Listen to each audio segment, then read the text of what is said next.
Hello, my name is Jean Goldberg from WVIZ Idea Stream. Having failed at retirement, I'm keeping my finger in the education pot while growing my own brain. I'd like to share some things I've learned with you today.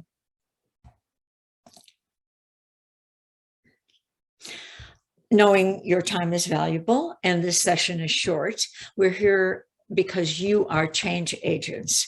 I want to present as much as I can of what the future holds for students in the 21st century. This is what we hope to accomplish today. The importance of tinkering, design challenges, growth mindset, makerspaces, entrepreneurial thinking. Why should these things be taught? Why do they matter? And I'd like to introduce you to making it. And hopefully we can give you some ideas of how to use it in the classroom. All of this leading to entrepreneurial skills for the future.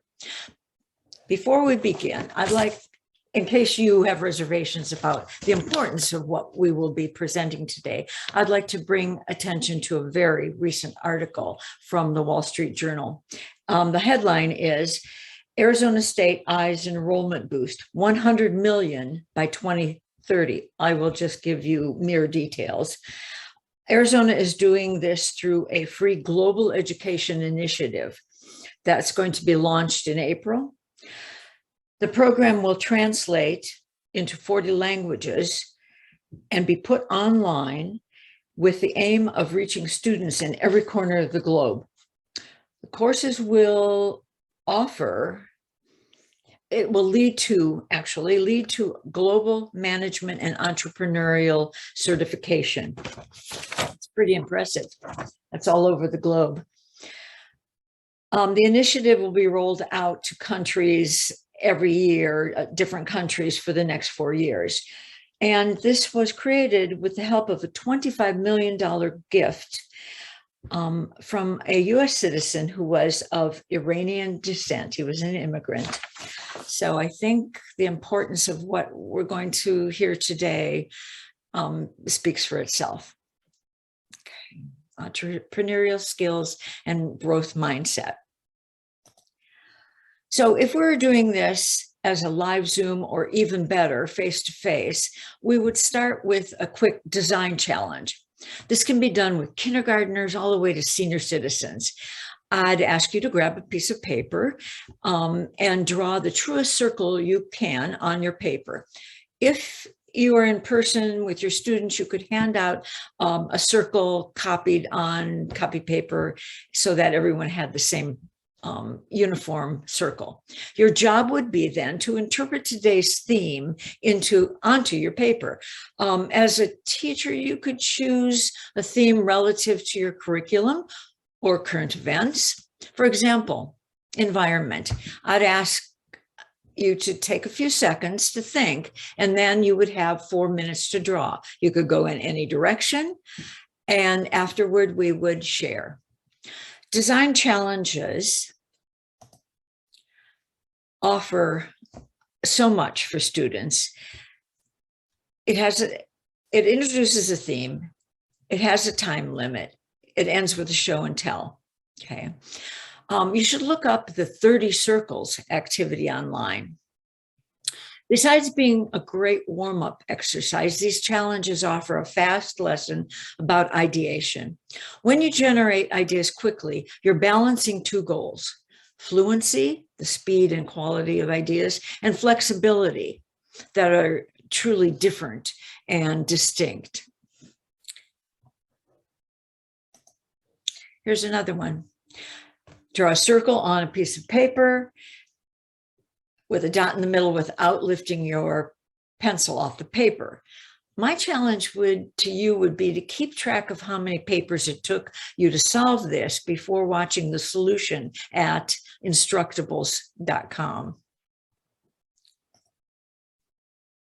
Teachers are trying to learn how to implement design thinking for creative problem solving, especially in middle and high schools. For quite a while now, leading companies across the globe like Apple, Google, Toyota, Nike, Bank of America have adopted a design process for innovative solutions. I'd like to show you this 2-minute video to just give you an idea of design thinking. Hi there. Have you noticed that the world is full of problems? There are big, hairy problems like poverty and disease and small annoyances like misplacing your keys. However, the geniuses at Stanford have come up with a process that will broaden your perspective and help you create better solutions, no matter the type of problem. This process is called design thinking, and it's here to change the way you tackle problems. Design thinking encourages people to explore new alternatives, creating options that had not existed before. Design thinking is successful because it focuses on the needs of the user. It's more than just good ergonomics. It's about understanding the context and culture of the stakeholders involved. This understanding is found using direct observation and qualitative data, which produces stories that people can really empathize with. Once the research is conducted, the problem solver is more apt to define what the real problem is. After diagnosing the true problem, it's time to ideate or brainstorm new ideas without the constraints of existing solutions. Because design thinkers learn by doing, these radical ideas are then made into simple prototypes that test possible outcomes. Rapid prototyping speeds up the innovation process because we only learn about the quality of our ideas when we test them in the real world. The process of ideating, prototyping, and testing is repeated early on so that mistakes are quick, cheap, and ultimately lead to success. So, why design thinking? The process provides a method and a unifying language for multidisciplinary collaboration, leading to greater creativity and better solutions faster. Suddenly, the world's problems are simple and manageable with design thinking.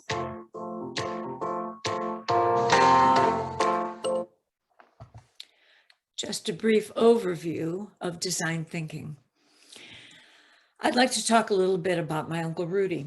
As a child before World War II, and like many families at that time, they were dirt poor. They didn't have any toys. Their parents let my uncle and his brother play with tools.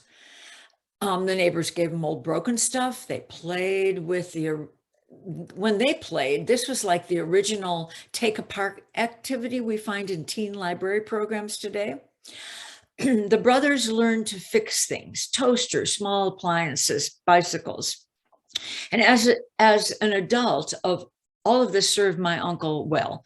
He became a valued inventor for General Electric with many patents under his belt.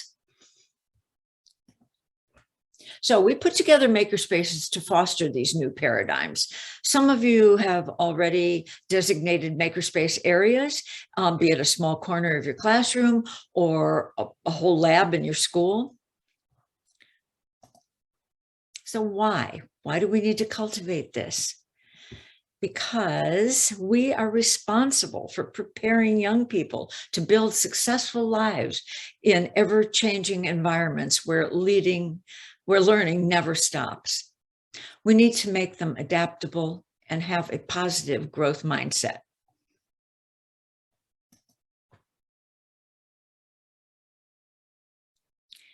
Children come to us like this.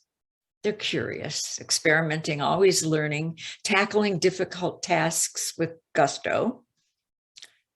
And years later, they come to us in our classrooms like this. We have to ask ourselves why. We've all seen this sad graph before. Every young person will continue to need basic knowledge, of course, but they need motivation even more. This is most critical. So we often teach and test things of which most students have no interest and may never need. Because of this, the longer kids are in school, the less motivated they become. So who's doing it right? Finland. Little Finland is one of the most innovative economies in the world, and the only country where students leave high school innovation ready. Shorter school days, little homework, and almost no testing. They learn concepts and creativity more than facts and have many more elective choices. Not everything that can be counted counts, and not everything that counts can be counted. And I'll add another quote by Jean Colson. In this age of educational accountability through standards and assessments with often only one right answer, and success of students and teachers is measured by test scores, we need to help our children stay open to alternative ways of thinking. I actually sent this to my tax preparer last year.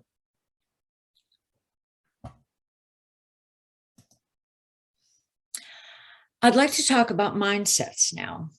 In 2007, the mindset guru, Carol Dweck, wrote a book about her research and coined the concept of growth and fixed mindset theory. Let's take a look at this 2-minute video to help us understand these two mindsets.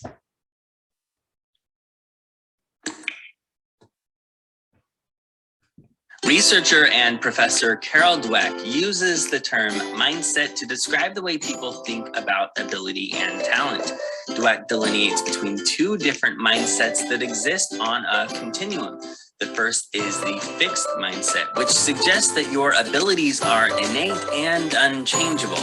The second is a growth mindset, which views it as something you can improve through practice. In a fixed mindset, you view failure as permanent, but with a growth mindset, you see failure as a chance to learn and even pivot. Those with a fixed mindset are more likely to view critical feedback as a personal attack, while those with a growth mindset will see it as a chance to improve, where they can develop new systems. With a fixed mindset, you're more likely to choose easier tasks and put in minimal effort. After all, if talent is fixed, why bother improving? Why even try? But with a growth mindset, you're more likely to embrace challenging tasks and work hard to improve. Those with a fixed mindset are likely to give up when they face an obstacle. Meanwhile, those with a growth mindset will view obstacles as a chance to experiment and solve problems. In a fixed mindset, the focus is on measurable accomplishments. But with a growth mindset, the focus is more on a journey of continual improvement. With a fixed mindset, you're less likely to take creative risks. But with a growth mindset, creative risks are simply a way to innovate and improve. Ultimately, your mindset influences everything from creative risk-taking to how you view feedback to whether or not you finish difficult tasks. And in the end, it's one of the greatest factors in determining whether or not you grow and improve in your abilities. If you wish to hear more from Dr. Dweck, she has many TED Talks and YouTube videos that drive home the importance of fostering growth mindset in our classrooms and in our homes as parents. The question is, how are these mindsets transmitted?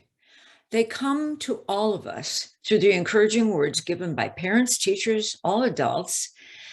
As always, the pendulum swings. Some of us remember the popular self-esteem movement that went viral in America in the 80s. Self-esteem is great so long as it's rooted in reality. However, 15 years of research has shown that generically praising kids actually harms them. Better to emphasize the qualities necessary to succeed. So we need to change the vocabulary. So instead of saying, you're good at math, maybe you could say, what was the hardest part of this problem and how did you solve that?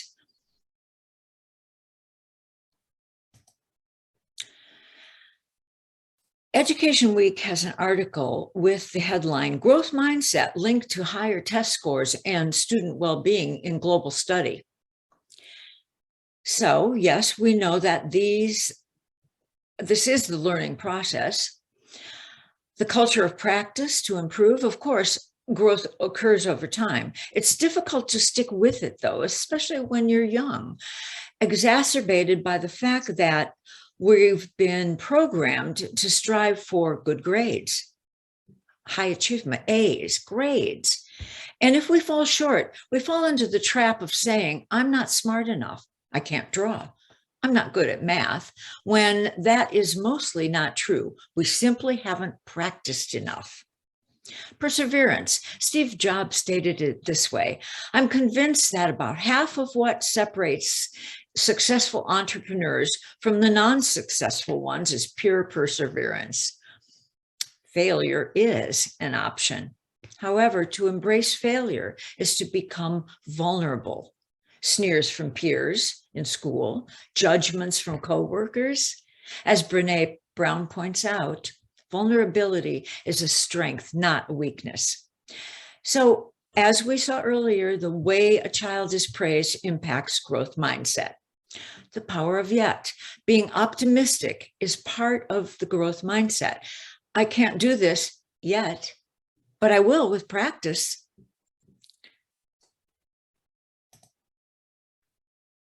You may encounter many defeats, but you must not be defeated. In fact, it may be necessary to encounter the defeats so you can know who you are, what you can rise from, how you can still come out of it. Actually, Dr. Angelou will be on the quarter in 2022. Okay, owning a business is not for everyone, just as college is not for everyone. Because of this, the entrepreneurial spirit can and should be encouraged and taught to all, starting at a young age. Kids don't come with a manual. The best my parents had was Dr. Spock, not the one with the pointy ears. Since then, with the innovations in technology and the ability to see neurons firing in our brains, we've learned so much more about brain development and how we learn. We've come a long way, but we've only just scratched the surface of understanding. What we know now has yet to become universal in our schools. The entrepreneurial characteristics we put forth today are moving us into the ever-changing future.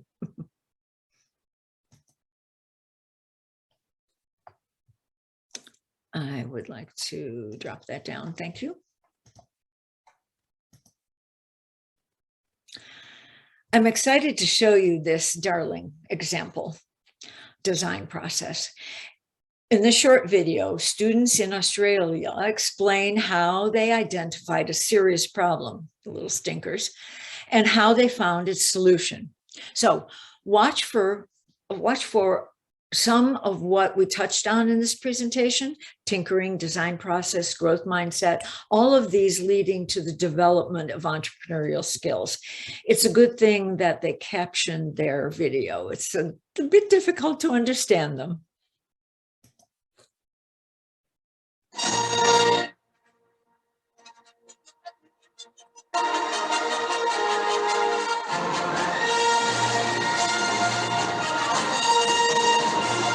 Our bags are all the same. Bags go missing. Bags and tags get mixed up.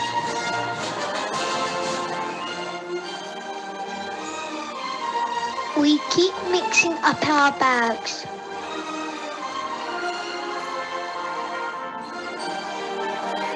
We discuss possible solutions to the problem in groups. We came up with lots of ideas.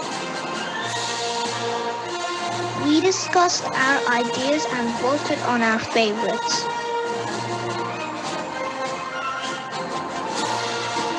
We discussed the good points and bad points of each idea. We chose the best ideas. Our idea: use Maker's Empire to design our own 3D bag tag. We worked out what we wanted as design feature. We decided it needed to be strong, have a loop to attach it with, be between 5 and 7 centimeters long, mean something special to you. We worked together to practice using Maker's Empire. We helped each other. We told each other what we learned. We printed some practice designs. It was fun to watch it work.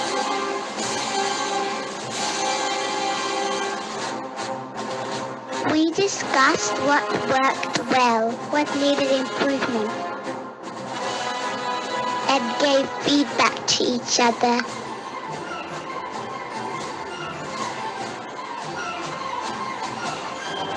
We worked really hard on our final design. We tried to make sure we used all the design features. When we were sure we had it right, we printed our bag tags. We added some color to our design. We evaluated how we went.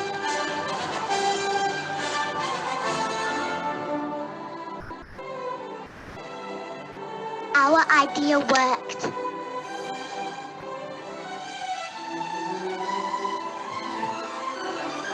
Now we never mix up our bags.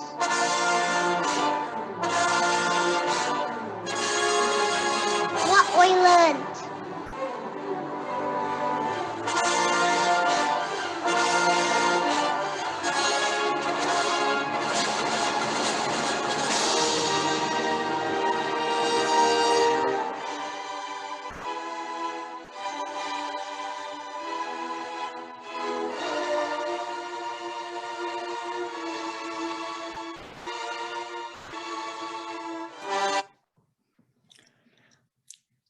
Design thinking at its best. These kids were taught each step of the process and were given the opportunity to develop a positive growth mindset. So how will you get started? I'm sure your brains are churning with some ideas right now. There are so many wonderfully creative people in the world, and we have so many of them right here in Ohio. Making It is a series of short videos highlighting some of the entrepreneurs in our state. Ideastream.org/topic/making it, or just Google Ideastream Making It. Simply scroll down and you will see more than 80 inspirational 3-minute videos that you can use with your students. Don't ignore this black box, because at the bottom there are resources, adult resources, collegiate resources, youth resources.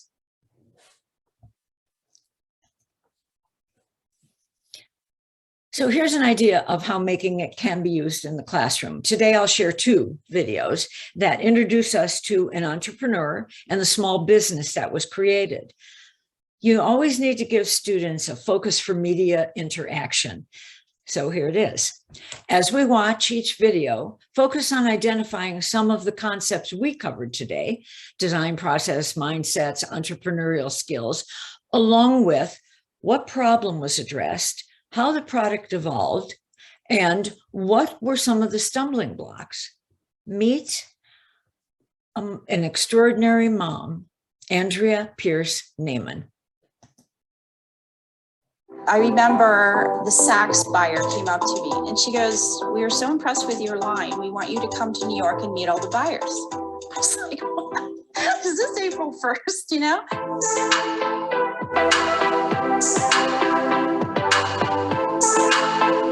Hi, my name's Andrea Pierce Neiman. I am the CEO and founder of Oil Natural Skincare. Oil is a natural skincare company. We manufacture all natural, non-toxic skincare that's all plant-based. I started Oil in 2016 when my daughter was a teenager. She got very, very sick. We were in and out of the hospital for about 2 years trying to figure out what she had. But in that time, I started reading labels on everything and I was just horrified by what I found. So I started researching and thinking, I can do this. I'm going to make a product that's going to be safe for everybody, because maybe what she has something to do with what you're putting on your body. They say that women can put on over 300 chemicals in your body at one time, on one day. Because I was learning all this, I just became obsessed with creating something myself. Most products that are on the shelf, they're at least 70–80% water. But when you add water to an oil, you have to add all the chemicals. to make preservatives so they can't grow bacteria. So if my products are oil-based, I don't have to worry about the preservatives. I actually started oil in my basement. I took my kids' playroom and I turned it into a lab. I started making products and was giving them away to friends, and they're like, oh my God, we love this. And then it got a little too big for what I was doing there. Bounce Innovation Hub is located in downtown Akron. The whole purpose of being here at Bounce is that they have people help you with being a startup. To actually be in a lab where I have all this stuff and I've grown over the last 3 years, I still think of myself as a really small company. There's 3 of us most of the time, but it's just been amazing to see how many people are aware of us. I'm lucky to have the help I have, but I still mop the floors. I love it. I get here sometimes as early as 7 o'clock. I can't wait to get up here and get the things done. When I ever start to feel like, oh, this is a lot of work, I read the reviews on my website, and that just brings me back. So many women and men write in and say what this product has done for them. That is the biggest reward. It was just the mom in me that started reading labels. This is the whole reason oil came to be. So at this point, you would discuss some of the questions that you put forth in the focus. Excuse me. Another sample look. This is one of my favorite success stories, the studio stick. Meet Brandon Armstrong, raised by his grandmother after his 19-year-old father was killed when Brandon was only 4 years old. And he, as he puts it, when idea stream meets the hood. Everybody in the hood watch Idea Stream, you know. Y'all watching when Idea Stream meets the hood.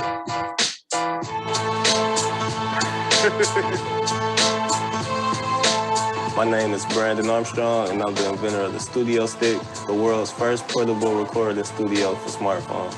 Coming from the hood, it's a struggle. It's like we kind of forced to do certain things that the suburban kid wouldn't have to do. I got a lot of my hustle and grit from my father.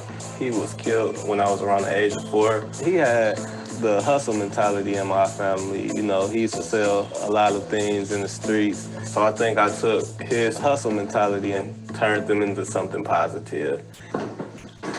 Hey, grandma, say something nice to the camera about me.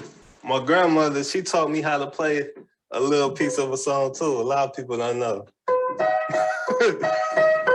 I spent a lot of my childhood here in my grandmother's house.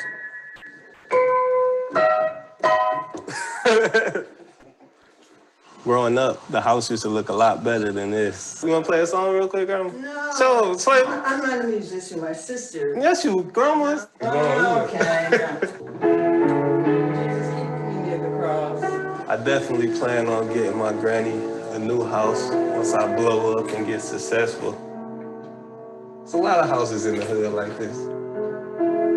I've been making music ever since the age of 5. Throughout my music career, I always had the same problem.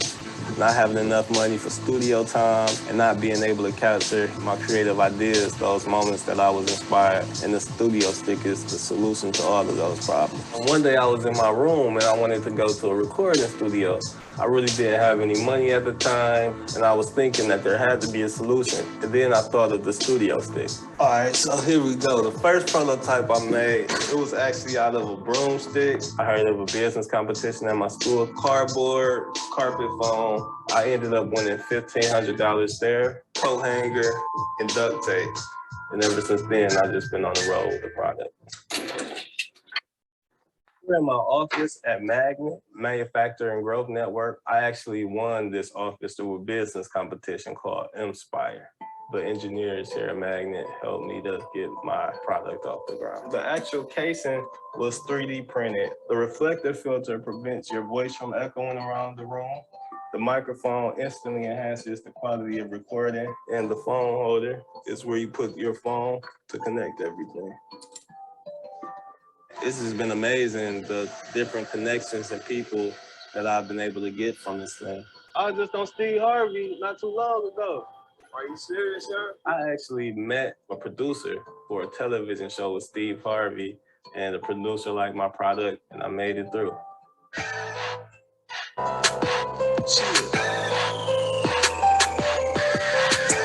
I just did a session when I did stream. I just did a session when I did stream. I really don't feel like I'm nowhere near success because I actually want to see my product in stores all around the world. Right now, we only have the prototype. I'm still hustling to get to where I need to be. My plan is to put on for my neighborhood. Like, once I get successful, I'm just really showing them that the dream is possible and you can live your dream in a positive way. That's all I got. I ain't never get to finish it. That's all I put together so far.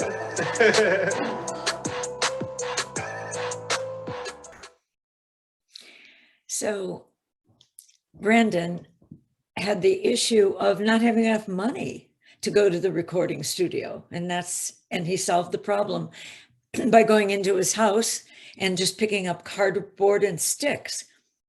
It's pretty much a makerspace there. So this is just the tip of the iceberg. Here it was in a super condensed nutshell, a taste of the importance of these paradigms. Again, watch for workshops that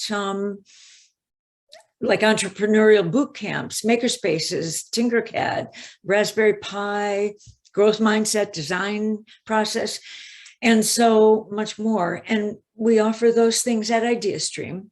It's all to help teachers and librarians be change agents and cultivate the tinkerers of tomorrow. I'll end with a final innovative idea that solves the problem of litter.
Oh, no.